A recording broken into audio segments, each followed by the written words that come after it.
पेशा नियमावली कानून पर जो चर्चा के लिए आज सभी पार्टी के साथीगण, सामाजिक के संगठन के तमाम साथीगण, सबको झारखंडी जो है बहुत मेहनत के बाद मुझको लगता है जो सुधीर पाल जी ने भी ये नियमावली को लेके पंचायती राज बात ये कि अंतिम से विधायक राजेश जी भी ये बात बोले और अन्य साथियों ने भी अपनी बात बोले, उसमें मैं ये बात कहना चाहूँगी कि जहाँ तक हम लोग जो सामाजिक क्षेत्र में जो झारखंड की जनता लगातार पेशा को मानती है कि ये लागू है। 1996 में ये सुखद बात है कि उस समय भी केंद्र में कांग्रेस की सरकार रही है। दिलीप सिंह भुटिया के नेतृत्व में जो ड्राफ्ट तैयार हुए और 24 दिसंबर 96 के बाद हम लोग तो ये मानते हैं कि 23 जो शक्तियाँ दी गई हैं ग्राम सभा को, वो शक्तियाँ हम लोगों को मिली हैं, हम लोगों ने उसका उपभोग किया, इसमें कोई मैंने दो राय नहीं है। ये जो ड्राफ्ट अभी बना है उसमें एक मेन चीज जिसमें हमारे प्रदीप सर भी बात को जो पॉइंट आउट किए, जो हम लोगों के दिमाग में हमेशा सवाल पैदा करता है, ये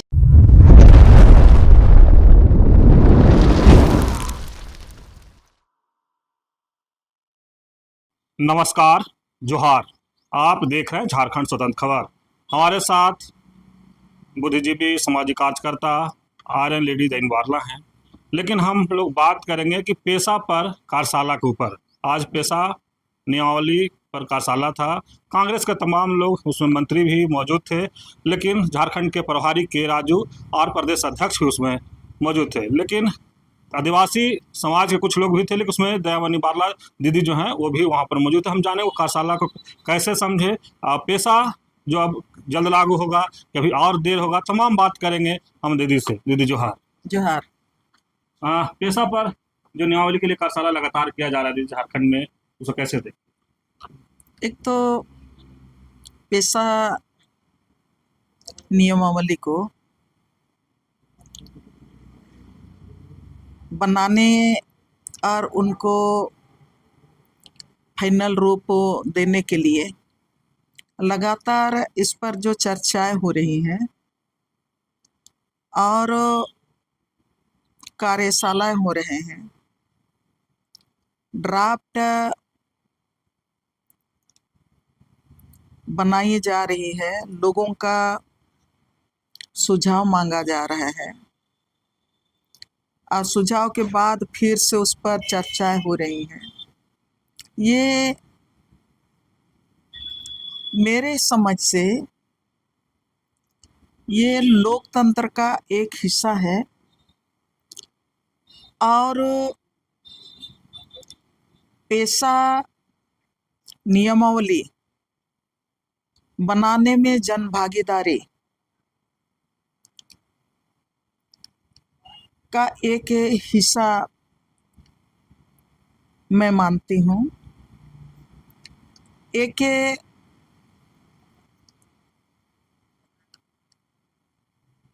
क्या होना चाहिए, नहीं होना चाहिए,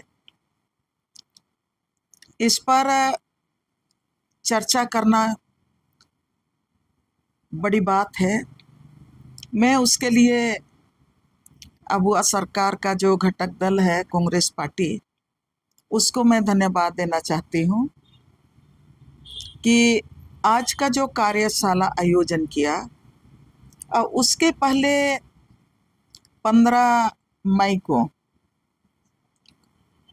एक उसमें भी कार्यशाला ही आयोजन किया गया था। उसमें भी सभी सामाजिक संगठन के साथियों को बुलाया गया था, समाज के प्रबुद्ध लोगों को बुलाया गया था। तब भी मतलब इस पर सभी संगठन ने अपनी बात रखी थी, अपनी प्रतिक्रियाएं दी थी। जो ड्राफ्ट बना है 2024 को लेके, उसका ये दूसरा कड़ी आप मान लीजिए। लेकिन उसके साथ ही अभी जो झारखंड में जहाँ पर भी दौरा प्रभारी के राजू जी कर रहे हैं। संविधान बचाओ जहाँ जहाँ पर रैली और सभाएं हो रही हैं, उसी के पेरालाल में आपका कोल्हान में भी पेशा को लेके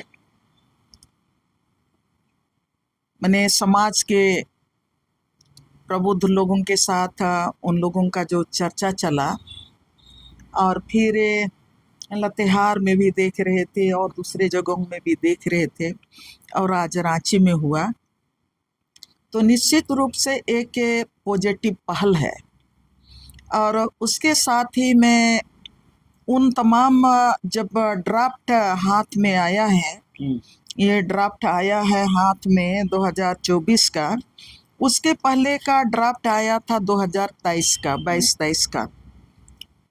उस समय करीब 2 साल से आज का कार्यशाला में मैंने बहुत लोगों में से उन लोग भी वहाँ पर शामिल आज थे, उन लोगों को भी बुलाया गया था जो आपका 2022-23 से पंचायती राज विभाग ने जो काम सरकारी स्तर पर जैसे टीआरआई को सौंपा था, और टीआरआई में के निर्देशन पर पेशा कानून और नियमावली पर लगातार राज्य के प्रबुद्ध लोग, सामाजिक संगठन के लोग, उसमें जन आंदोलन के लोग भी, सिविल सोसाइटियाँ भी लगातार, जहाँ तक मेरा मतलब अनुभव रहा, बहुत सारा बैठक हुआ, और बहुत सारा बैठक में समाज के लोग पेशा का जो पेशा नियमावली 1996 का, उसको हूबहू मैंने शामिल करने का कोशिश किया। फिर पंचायती राज उसको मतलब काट छोप के फिर से वापस भेज देता था। फिर टीआरआई का जो डायरेक्टर उस समय थे रणेंद्र जी, फिर लोगों को बुलाते थे और फिर बैठक में फिर सुझाव हम लोग देते थे, फिर हम लोग घुसाने का कोशिश करते थे कि पेशा का के अनुरूप बने। तो ये तमाम चीज होते हुए पहला ड्राफ्ट, दूसरा ड्राफ्ट, तीसरा ड्राफ्ट में हमारे हाथ में 2 ड्राफ्ट पहले का भी है।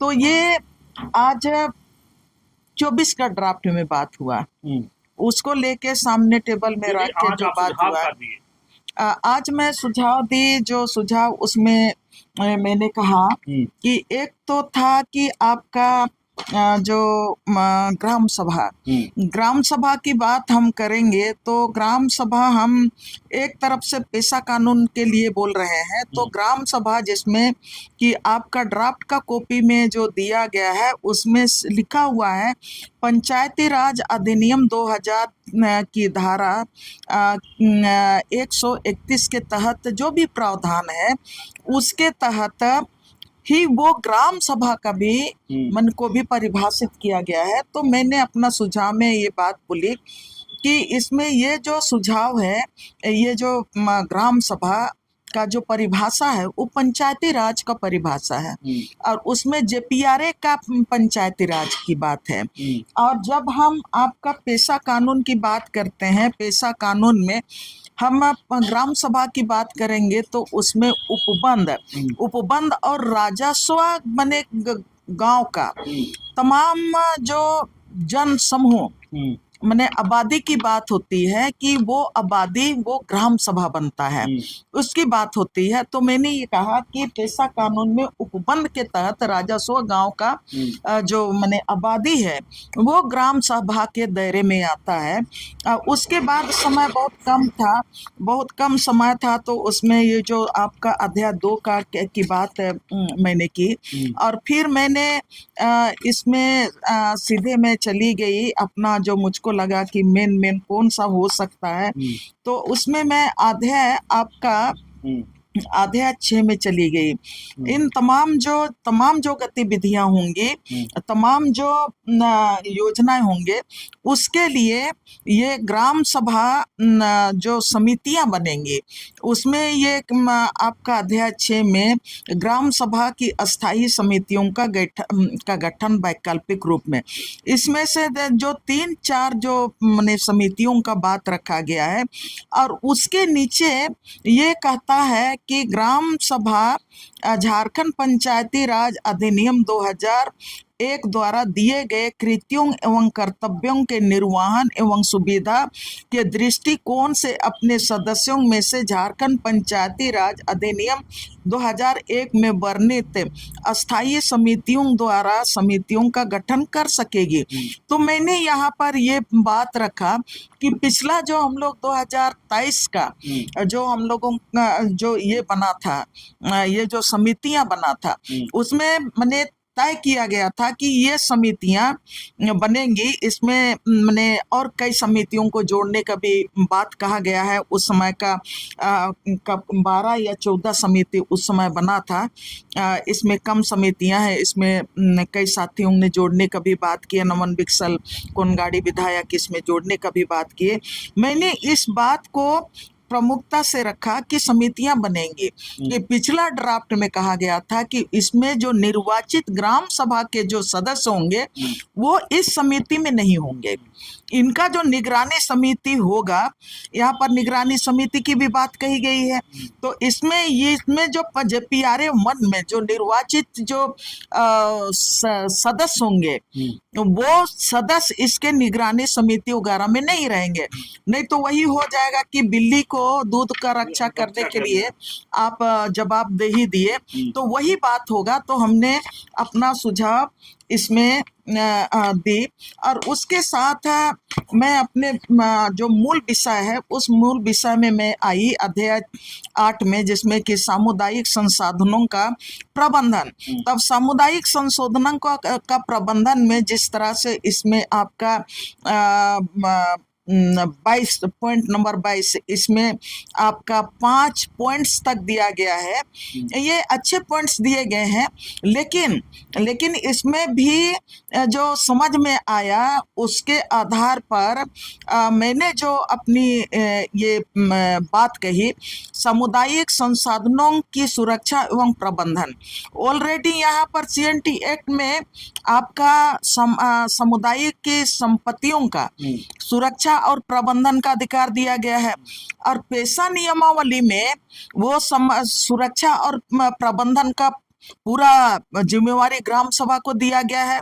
लेकिन संवैधानिक तौर पे जब हम परंपरागत हमारा जो सामुदायिक संसाधन की बात करते हैं, नदी नाला झील झरना जंगल पहाड़ और हमारा गरमजरुआ आम खास, ये माइनर मिनरल्स और माइनर फॉरेस्ट प्रोड्यूस का संरक्षण और उसका उपयोगिता की बात होती है, तो ऑलरेडी हमारा इसमें विलेज नोट में दर्ज किया गया है। तो विलेज नोट में ऑलरेडी दर्ज किया गया है, और उसके साथ ही हमारा गांव का जो खतियान पार्ट 2 है, जिसमें पूरा गांव के सीमा के भीतर का जितना भी संसाधन है और गांव के सीमा के बाहर, गांव के सीमा से लगा हुआ जितने गांव हैं, उन गांव को जो अपना ट्रेडिशनल गांव है, उन गांवों को भी समाज ने जंगल पर, जमीन पर, नदी पर, आपका लकड़ी लेने पर, पत्ता तोड़ने पर, दतवन पर लेना, चरागाह पर, सब कोई को सामुदायिक अधिकार दिया हुआ है।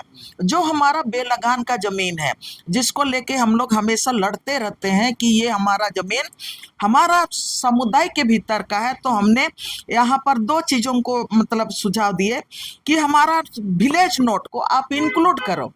विलेज नोट में जो प्रावधान है वो गांव का तमाम प्रावधान विलेज नोट्स में ही पता चलता है कि वहां पर भूयारी जमीन है, पहनाई जमीन है, क्या जमीन है, तमाम चीज। और खतियान पार्ट 2 में जो प्रावधान है उसको खतियान पार्ट 2 को यहाँ पर शामिल करना चाहिए, ताकि हमको मैंने ज्यादा इधर उधर मतलब ताक झाक ना करना पड़े। खतियान पार्ट 2 में सारा चीज का वर्णन किया गया है कौन हमारा मतलब लकड़ी ले सकता है, जंगल का पत्ता उठा सकता है, दतवन ले सकता है, वहां पर चरा सकता है, हमारा जमीन पर किसका अधिकार होगा, जंगल पर किसका अधिकार होगा। तो मैंने ये सुझाव दिया कि आप 8 अध्याय में आप इन दोनों को आप को मतलब शामिल करना होगा। और उसके साथ ही ये मैंने जो सुझाव दिया उसमें एक और महत्वपूर्ण सुझाव है। समय बहुत कम दिया गया था, बहुत कम समय में ही तमाम चीज़ों को रखना था। अध्याय 11 में भूअर्जन एवं पुनर्वासन का जो बात कहा गया है, तो इसमें ये जो ड्राफ्ट बना है वो फॉरेस्ट राइट एक्ट में जो अधिकार दिए गए हैं उस अधिकार के आधार पर, और 5वीं अनुसूची में जो पेशा में जो अधिकार दिए हैं उसी के आधार पर, और बाकी जो CNT एक्ट में जो अधिकार हैं उस अधिकार के तहत ही इस कानून और 2013 का जो जमीन अधिग्रहण कानून है उन कानूनों के तहकों के मद्देनजर ही उसके आधार पर ही इस ड्राफ्ट को बनाने की कोशिश की गई है। लेकिन इसमें अध्याय 2011 में जो है उसमें आपका पॉइंट नंबर 28 में, जिसमें ये भू अर्जन एवं पुनर्स्थापन से पूर्व ग्राम सभा से मुक्त पूर्व समुचित सलाह या सर्वसहमति से सलाह प्राप्त करना अनिवार्य होगा। तो इसको इन लोगों ने जो बनाया है जमीन अधिग्रहण कानून 2015 के नियम 20 के अनुरूप होगा। तो मैंने इस पर सीधे से सवाल उठाया कि 2015 का कानून सही नहीं है, और 2015 का कानून सही इसलिए नहीं है कि आपका ये 2013 का कानून को रिप्लेस करके, उस समय यहाँ पर रघुवर सरकार थी तो उन्होंने इस कानून को लाया है, 2013 के जगह पे लाया है। तो लेकिन 2013 का कानून में जो था वो आपका बहुफसली जमीन को अधिग्रहित नहीं करने का उसमें प्रावधान था, जो विस्थापितों को मैंने हर तरह से उनके हितों की संरक्षण की बात कही गई थी।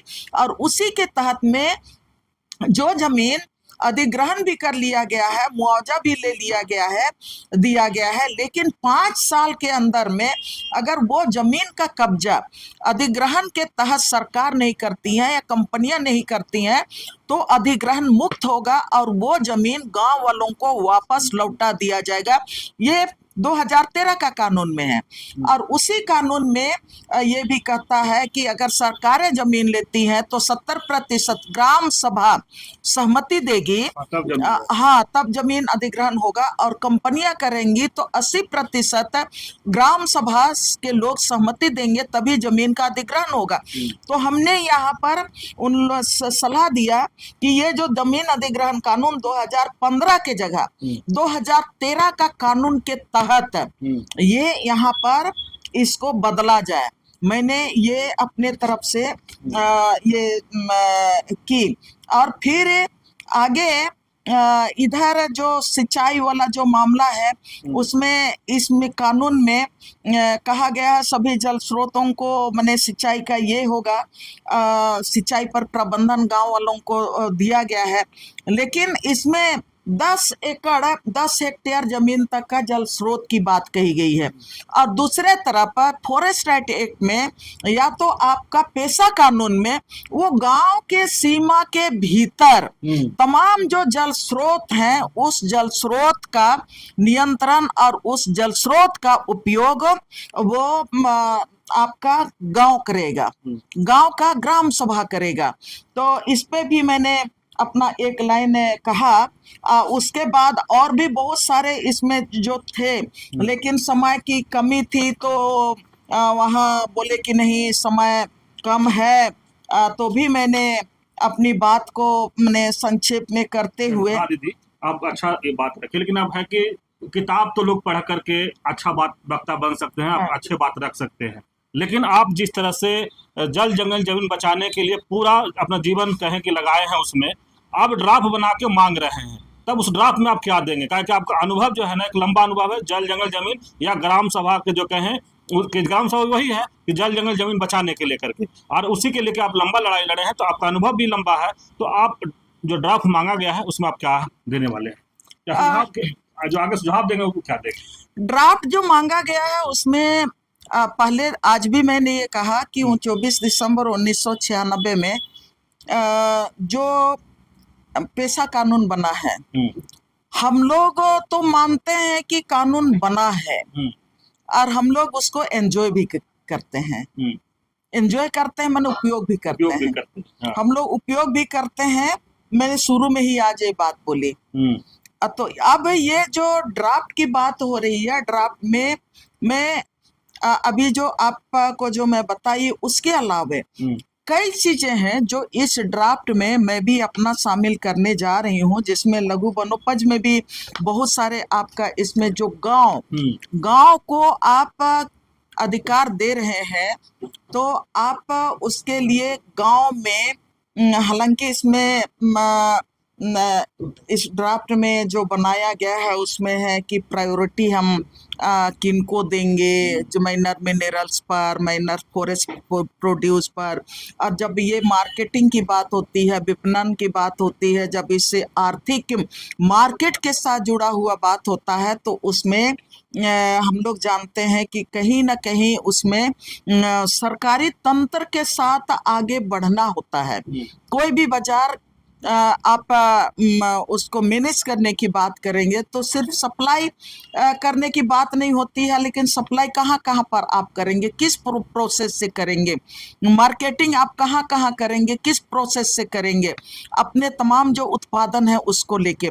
तो इसमें मैंने कहा गया है, पहले का में भी कहा गया था, पेशा कानून में भी है कि मार्केटिंग करने का प्रबंधन करने का अधिकार मैंने ग्राम सभा को दिया जा रहा है। लेकिन जब तक आप उसके लिए आप कोऑपरेटिव नहीं बनाएंगे, कोऑपरेटिव नहीं बनाएंगे तो फिर आप मार्केटिंग कैसे करेंगे। और ये जो लाइसेंस देने की बात होती है, जैसा बालू का भी इसमें कहा गया है कि ग्राम में सामाजिक संगठन को दिया जाएगा, उसमें आदिवासी संगठन को प्रायोरिटी देने की बात हो रही है। जब तक आप वो संगठन तैयार नहीं करेंगे, उनका आप मतलब लाइसेंस आप नहीं दिलाएंगे, तब तक तो आप कहावत तक रहेंगे ना। अभी तक वही कहावत में रहा। पेशा कानून में ये ग्राम सभा को अधिकार दिया गया है माइनर मिनरल्स पर भी, और आपका माइनर फॉरेस्ट प्रोड्यूस पर भी, उसका उनका कलेक्ट करना, संरक्षण करना और उनको बाजार में बेचने का भी। लेकिन सरकारें कभी नहीं चाहिए, माफिया कभी नहीं चाहा कि बाजार में हमको बालू का मतलब टेंडर मिले। हमको कोई नहीं चाहा कि हम केंदुपत्ता का, हम बांस का, या तो और भी वनोपज है उसका मार्केटिंग हम करें, कोई नहीं चाहा। और यही कारण है कि कोऑपरेटिव तो बहुत सारा बना हुआ है, लेकिन आदिवासी पूरे झारखंड में देखेंगे तो आप आदिवासियों का कोऑपरेटिव को कहीं पर भी बालू घाट नहीं दिया गया है, कहीं पर भी आपका महुआ का ये मार्केटिंग आप करते हुए नहीं पाइएगा, कहीं पर बांस का मार्केटिंग नहीं करते हुए, हाँ न कुछ नहीं। तो मैं आपने जो कहा कि इसमें क्या क्या और ड्राफ्ट में सुझाव देंगे, बहुत सारा सुझाव देंगे इसमें, सब अध्याय में ड्राफ्ट में सुझाव देंगे। जैसे यहाँ पर अध्याय 16 में जहाँ पर संक्रमित भूमि का प्रत्यार्पण, इसमें भी बहुत सारे सुझाव देने की जरूरत है। इसमें जैसे कि हम लोगों का जब पेशा की बात करते हैं तो गांव में कोल्हान में मान के मुंडा लोग ये तय करता है कि वो जमीन को हम किस तरह से अपने लोगों के बीच में बांटेंगे। जो मार्जिनल किसान है, खेती का कम जमीन है, जिनको कहाँ पर उनको खेती के लिए देंगे, कहाँ पर उनको घर बनाने के लिए देंगे, कोल्हान का मान के मुंडा लोग खुद तय करता है। और यहाँ पर भी मुंडारी खुटखटी में भी अधिकार दिया गया है, और ये लेकिन इसको सरकार के लोग, माफिया लोग आज तक इसको सही तरीके से इम्प्लीमेंट नहीं होने दिया। तो ऑलरेडी यहाँ पर है। तो मैंने इसमें मैं जो कहने जाऊंगी उसमें जो परंपरागत तरीके से जो जमीन का आज तक गांव के भीतर में अगर मजरूआ आम जमीन है, खास जमीन है, नदी है, नाला है, वो ग्राम सभा वो तय करेगा कि वहां पर कितना जमीन में हम खेती करेंगे, कितना नदी नाला का पानी कौन कौन गांव में हम भेजेंगे, और यहाँ का बंजर भूमि को हम किस तरह से उपयोग करेंगे, बाहर के लोगों को हम यहाँ का जमीन नहीं देंगे, वो तो पहले से तय था। तो इसमें और विस्तार रूप से कैसे गांव को हर माने काम, गांव का जो ग्राम सभा होगा मिलजुल कर कैसे तय करेंगे, ये भी सलाह देने वाले हैं। और एक चीज है कि सामूहिक जमीन को, सामुदायिक जमीन को अभी सामुदायिक का मतलब माने सरकारी नजर में सरकार उससे आज तक भी आदिवासियों का उस सामूहिकता को नहीं समझ पाया है। खतियान खतियान माने एक व्यक्तिगत खतियान होता है, उसमें भी सामुदायिक अधिकार की बात होती है, पूरे खानदान की बात होती है, उसमें कोई एक व्यक्ति का नाम नहीं रहता है। तो उसको भी माने बरकरार हम कैसे रखें, और उसके उसमें भी माने उस खतियान में भी परती जमीन भी है, तो सरकार बोलती है उसको हमारा जमीन है, लेकिन खतियान मालिक हम हैं, और उसमें भी उस खतियान में भी नदी नाला है, वो जमीन तो जो खतियानधारी है उनका है। अभी का सरकार कह रही है कि नहीं वो जमीन हमारा है, तो उसमें भी मैंने हम लोगों को सुझाव देना है। और उसके साथ ही अभी आप देखेंगे कि जितना भी जो आपका इसमें खतियान पार्ट टू में जितना भी सामुदायिक जमीन है, उसके अलावा जब हम सामुदायिकता की बात करते हैं तो मुंडारी खुटखटी में वहां पर भी सामुदायिकता है। वहां पर भी जो जमीन का जो रसीद काटता है ना, वो गांव का मुंडा 10-12 गांव का जो उनके अंडर में जो गांव है, उसका गांव का उन रैयतों का रसीद वो आपका मुंडा काटता है, मुंडारी खुटखटी के आधार पर। और कोल्हान में जाइएगा तो एक पीढ़ उनका कितना गांव को मिला के एक पीढ़ वो लोग बनाए हैं, तो एक पीढ़ के अंदर में जितना भी रैयत लोग हैं उनका जमीन का चंदा आपका लेता है, नाम मात्र चंदा आपका मुंडा लोग मान के और मुंडा लेते हैं। और उसी तरह से आपका इसमें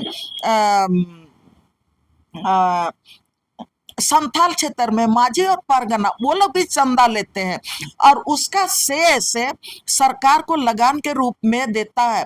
तो वो पूरा सामूहिकता है, पूरा सामुदायिकता है। तो इस ड्राफ्ट में ये कहीं पर नहीं है।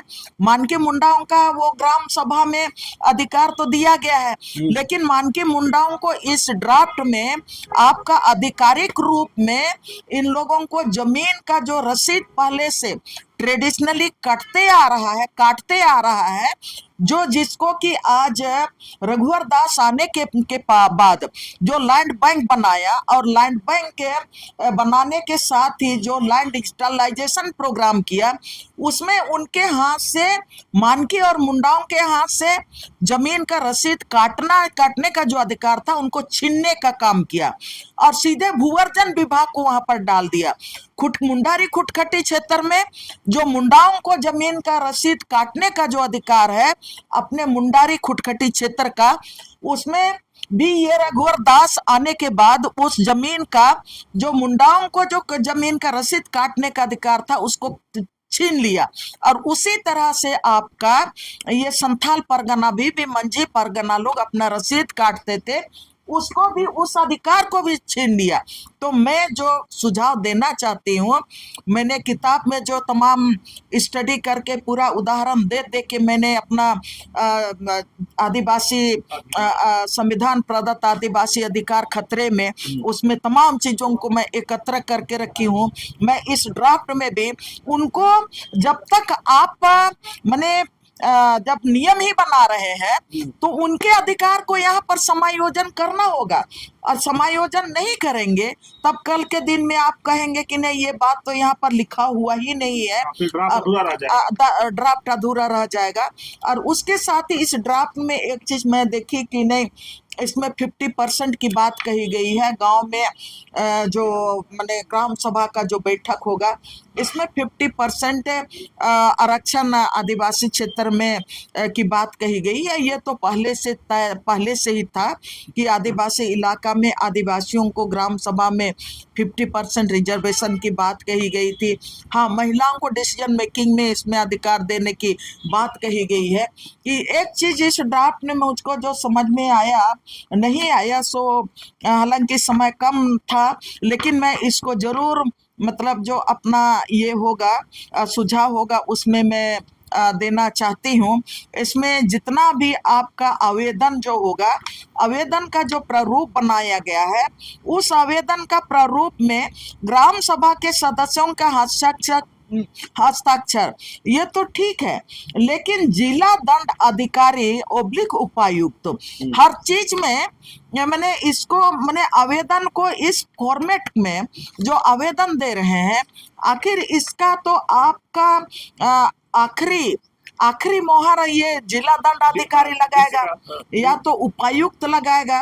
तो ये मुझको मैं तभी भी इसको मैंने कहना चाह रही थी, लेकिन मैं तभी कह नहीं सकी इसलिए कि समय की कमी थी। तो मुझको लगता मैं इस पर भी अपना मतलब ये सुझाव देना चाहती हूँ कि आखिर जब हम पेशा कानून के तहत की बात करते हैं तो हमारा जो ग्राम सभा होगा, जिन मानकी और मुंडाओं को आप ये जिम्मा दे रहे हैं, वो ना आपको पूरा ये करके क्या बोलेंगे फाइनल डिसीजन देके उनका मोहर के साथ है आप कलेक्टर को देंगे और कलेक्टर आपको उस पर मतलब हमने ये कार्रवाई किया। पेशा कानून का मतलब तो वो है जब हम परंपरा की बात करते हैं और मुंडा और मानकियों को मतलब ग्राम सभा का अध्यक्ष बनाने की बात कर रहे हैं, तो आप इसमें भी यहाँ पर जो है वो उनको राइट्स मिलना चाहिए। जहाँ पर जिला अधिकारी, दंडाधिकारी, उपायुक्त है ना, वहाँ पर उनको हमारे लोगों को जो मानकी मुंडा है उनको मिलना चाहिए। यहाँ पर ग्राम पंचायत सचिव के हस्ताक्षर एवं मुहर, इसमें प्रारूप प्रपत्र 6 में बोलता है ग्राम सभा में उपस्थित सदस्यों की उपस्थिति पंजी। ये काहे ले देगा जब हम बैठक। और इसमें और एक चीज मतलब सुझाव देना है कि ग्राम सभा का अध्यक्ष पेशा के तहत मानकी और मुंडा होंगे, पढ़ा राजा होंगे, ढोकलो सोहोर होंगे। तो इसमें उपस्थिति हमारी अध्यक्षता में हुई है तो हम ना आपको देंगे सरकार को कि हमारा ये निर्णय हुआ और हमारी उपस्थिति ये थी। तो यहाँ पर जो मतलब मीटिंग का उपस्थिति का ये पंचायत सचिव का जो लगा हुआ है वो क्यों देगा। और एक चीज इसमें मुझको मैंने सुझाव देना है कि ग्राम सभा का जो अध्यक्ष जो होगा वो ट्रेडिशनली होगा, लेकिन मीटिंग बुलाने का अधिकार मुखिया को क्यों होगा। इसमें बात कही गई है इसमें कमी है, मुखिया को मतलब होगा मीटिंग बुलाने का। तो भाई ऐसा में, और इसमें कहा गया है 7 दिन के अंदर में, कहीं पर कहा गया है 1 महीना में बैठक होगा। तो हम लोग जो 1996 के बाद जो ग्राम सभा को हम लोग मैंने पेशा कानून का जो हम लोग इम्प्लीमेंट करने के लिए जमीनी स्तर पर हम लोग जमीन को बचाने के लिए, गांव को बचाने के लिए जो हम लोग उपयोग किए, उसमें तो जब आपका घर में आग लगा है तो आज आप पानी डाले कि हाँ मतलब घर में आग लग गया है तो आज आप डाले पानी, उसके बाद 15 दिन के बाद आप फिर उसको झांकने जाइएगा कि वो आग बुझ गया कि नहीं बुझ गया। कि आज पानी डाले हैं तो रात को फिर झांकने जाइएगा और फिर नहीं हुआ है तो फिर आप 15 दिन में बैठक बुलाइएगा। कि आपको मतलब जरूरत के आधार पर, जरूरत के हिसाब पर आप मैंने पेशा कानून के तहत गांव को अधिकार दे रहे हैं, तो गांव का जरूरत के आधार पर आप उनको अधिकार अधिकृत कीजिए, अधिकार दीजिए। जब जरूरत पड़े ग्राम सभा का बैठक करने का अधिकार ग्राम सभा को, और उनका जो अध्यक्ष होगा, मानकी होगा, मुंडा होगा, उनको बैठक बुलाने का अधिकार आपको देना है। ये भी बात मैं सुझाव देना चाहती हूँ। असली की बहुत सारे चीजें हैं, अब उसमें मुझको बहुत मने लगने लगा 7 दिन में काहे बुलाएगा। हाँ, 7 दिन में तो हमारा जमीन अधिग्रहण करने वाले लोग हमारा पूरा जमीन अधिग्रहण करके चला जाएगा। तब हम 7 दिन तक हम क्यों इंतजार करें? जब पेशा कानून की बात है, माने परंपरागत ग्राम सभा को अधिकार देने की बात है, तो हम तो 24 घंटा बुलाने का अधिकार हमको होना चाहिए। हाँ, इसकी सूचना हम आपको देंगे, जो उपायुक्त हैं उनको हम देंगे इसकी सूचना, माने जिला दंडाधिकारी की बात कर रहे हैं उसको देंगे। और ये तो हम लोग बहुत पहले से करते आ रहे हैं। गांव में कुछ भी बैठक करते हैं, रैली करते हैं, तो जिला दंडाधिकारी तो एसडीओ को ही कहा जाता है ना। तो हम लोग तो एसडीओ को तो मतलब हम लोग सब बैठक का सूचना देते आ रहे हैं कि फलाना तारीख को हमारे ये बैठक होगा। हर चीज का लॉ एंड ऑर्डर गांव में, चाहे पेशा कानून के क्षेत्र में अनुसूचित क्षेत्र की बात करेंगे या तो अनुसूचित क्षेत्र की बात करेंगे, तो सरकारी स्तर पर लॉ एंड ऑर्डर, शांति व्यवस्था बना के रखने का जिम्मा जिला दंडाधिकारी को, माने एसडीओ को ही होता है। तो हम लोगों का जो अपना अनुभव है इतने सालों का, कि हम लोग हमेशा कोई भी मीटिंग हम लोग बैठते हैं तो हम लोग एसडीओ को सूचना देते हैं कि हमारा ये इस संबंध में लेके यहाँ पर ये बैठक है। तो ये तो हम लोग पहले से करते आ रहे हैं। तो इसमें जो भी मतलब मैंने छूटा हुआ है उसको 15 दिन का 20 तारीख तक बोले हैं, इसमें ये करने का लिखित रूप में देने का निश्चित रूप से देंगे। और मैं तो यही बात कहूंगी कि आज बहुत सारे साथियों ने ये स्वीकार किया कि इसमें संसद हम लोगों का लोहरदगा सांसद है सुखदेव भगत, इन्होंने भी बहुत अच्छी बात बोली। और प्रदीप यादव भी, मैंने एक तो जो कानून में जो कंट्राडिक्शन है उस पर भी उन्होंने भी बात कहा। और ये कौन कौन, एक ही कानून हमको एक जगह इतना बड़ा अधिकार दिया और दूसरे जगह फिर हमारा अधिकार को मतलब कमजोर कर दिया, उस पर भी मैंने चिंतन करने के लिए आज जो बात आई तो बहुत ही अच्छा लगा। इसलिए कि दोनों पहलू पर चर्चा हुई, वो जो कमी भी है जहां पर जोड़ना चाहिए, जहां पर मतलब कई सवालें हैं उसको भी मतलब स्पष्ट करने के लिए बातें रखी गई। तो आज का जो कार्यशाला था, मुझको लगता है कि इस तरह का कार्यशाला मैं सरकार को, ये तो आप ही लोगों के माध्यम से कह सकते हैं कि मैंने तो अपनी बात में बोली भी कि अगर 96 में ये आया और अभी तक नियमावली नहीं बनी, अभी तक हम लोग इंतजार कर रहे हैं, तो बेहतर से बेहतर नियमावली बने।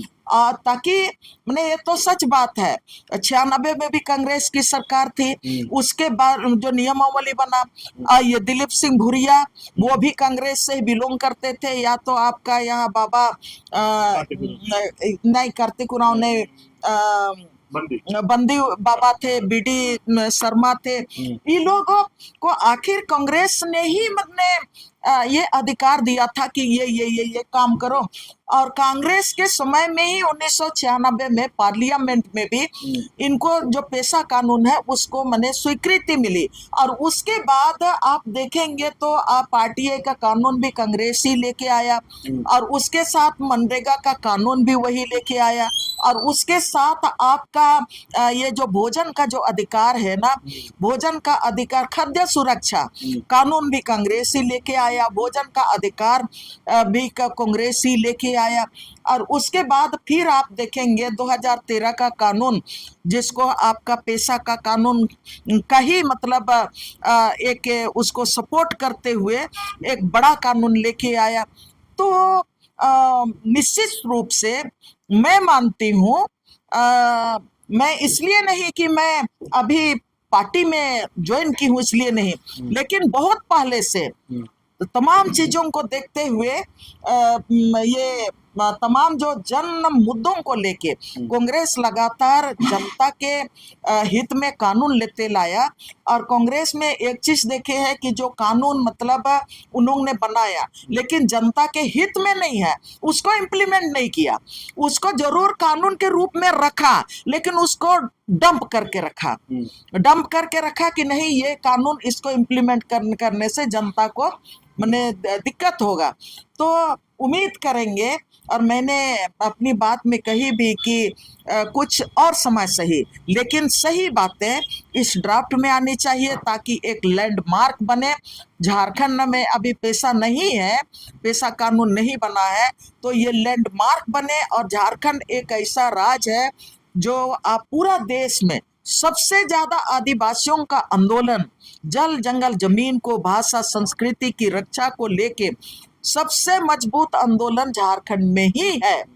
और झारखंड ही पूरा वर्ल्ड को एक दिशा देता है कि आदिवासियों का सामुदायिक जीवन, जल जंगल जमीन के साथ का जो जीवन है और भाषा संस्कृति और पर्यावरण को अगर संरक्षित कर सकता है तो ये झारखंड के आदिवासी आंदोलन, आदिवासी समुदाय का जीवन शैली और आदिवासियों का जो अपना मतलब विकास का जो ये है मॉडल है, विकास का जो अपना प्रकृति के साथ सामंजस्य बनाने का जो जीवन शैली के साथ विकास की बात करते हैं और विकास के लिए वो संघर्ष करते हैं, ये